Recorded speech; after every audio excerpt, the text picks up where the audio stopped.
sitting with thoughts. You don't need to solve. Sometimes I can't solve a problem, not because I don't want to, and not because I'm avoiding it, but because I realize I don't have control over every part of it. Some problems don't belong entirely to me, even though they sit in my head as if they do. They aren't loud problems. They don't announce themselves.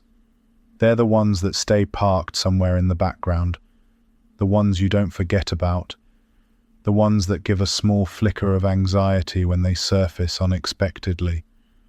Often, they come from pressure. Pressure to fix things. Pressure to be involved.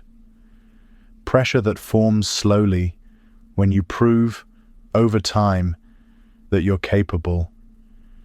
When you show people you can handle things, that you're reliable, that you'll follow through.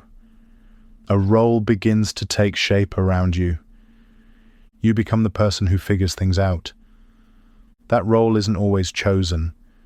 Sometimes it's assigned quietly, through repetition, until it feels natural to carry responsibility that isn't fully yours.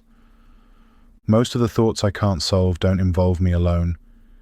They involve other people, their reactions, their expectations, their comparisons, the way they imagine they would handle a situation versus the way I actually do.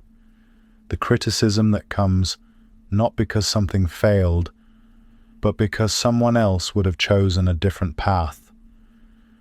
Living in the world means living among different worldviews. Everyone thinks differently. Everyone has methods that have worked for them, shaped by their own experiences, and somehow we are all expected to work together, to align, to move forward as a group. The reality isn't that we can't do this, it's that we don't always want to. Vulnerability makes cooperation harder. Letting someone see uncertainty, or admitting you don't have an answer yet, asks for a kind of openness many people resist. That part still confuses me sometimes, because if one person can't figure something out, another often can. Life itself isn't impossible to handle. People have been doing it for as long as people have existed. And yet, here we are, sitting with thoughts we can't resolve. I think part of that comes from being the person others count on.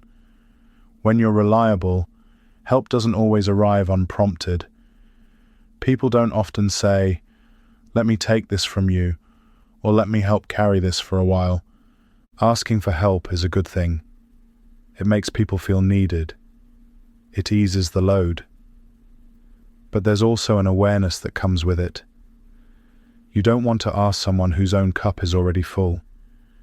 You don't want to add weight to someone who is barely holding their own.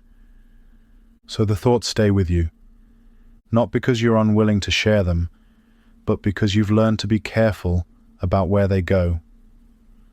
Over time, I've learned that not every thought needs to be solved immediately.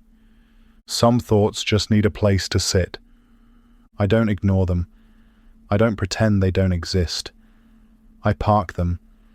I let them stay where they are, knowing they may come back later, or that something else might trigger a new way of seeing them.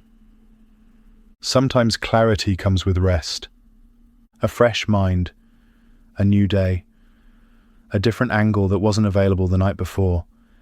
And sometimes clarity comes with distance, when the urgency fades and what actually matters becomes easier to see. Other times nothing changes at all, and that's okay too. There was a time when sitting with an unsolved thought felt like failure, like giving up, like leaving something unfinished. But I've come to understand it differently now. Choosing not to solve something today doesn't feel like exhaustion to me. It feels like trust.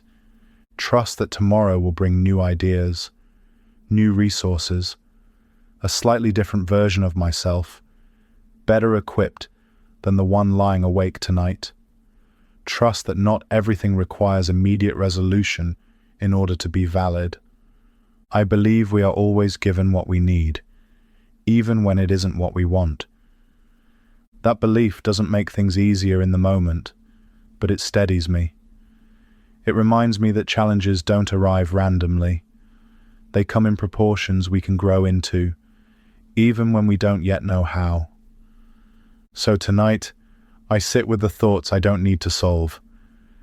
I let them exist without letting them rule me. I don't chase answers that aren't ready. I don't force clarity that hasn't arrived yet. I remind myself that not knowing is not the same as failing. Some thoughts will resolve themselves quietly. Others will return when the timing is right. And some may stay unsolved longer than I'd like, asking only for patience rather than action. For now, that is enough. Tonight doesn't need answers. It just needs space, and I can give it that.